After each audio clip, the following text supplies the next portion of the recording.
ಸುಖವನ್ನೇ ನೀಡೆಂದು ಎಂದು ಕೇಳೆನು ನಾನು ರಾಘವೇಂದ್ರ. ಸುಖವನ್ನೇ ನೀಡೆಂದು ಎಂದು ಕೇಳೆನು ನಾನು ರಾಘವೇಂದ್ರ.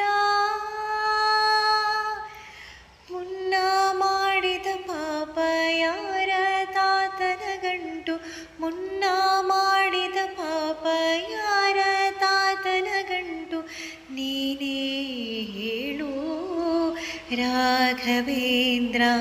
ಎಲ್ಲಿದ್ದರೇನು ನಾ, ಹೇಗಿದ್ದರೇನು ನಾ ರಾಘವೇಂದ್ರ. ನಿನ್ನಲ್ಲಿ ಶರಣಾಗಿ ನೀ ನನ್ನ ಉಸಿರಾಗಿ ಬಾಳಿದರೆ ಸಾಕು ರಾಘವೇಂದ್ರ. ಹಾಲಲ್ಲಾದರೂ ಹಾಕು, ನೀರಲ್ಲಾದರೂ ಹಾಕು ರಾಘವೇಂದ್ರ. ಹಾಲಲ್ಲಿ ಕೆನೆಯಾಗಿ, ನೀರಲ್ಲಿ ಮೀನಾಗಿ ಒಂದಾಗಿರುವೆ ರಾಘವೇಂದ್ರ. ಹಾಲಲ್ಲಾದರೂ ಹಾಕು, ನೀರಲ್ಲಾದರೂ ಹಾಕು ರಾಘವೇಂದ್ರ.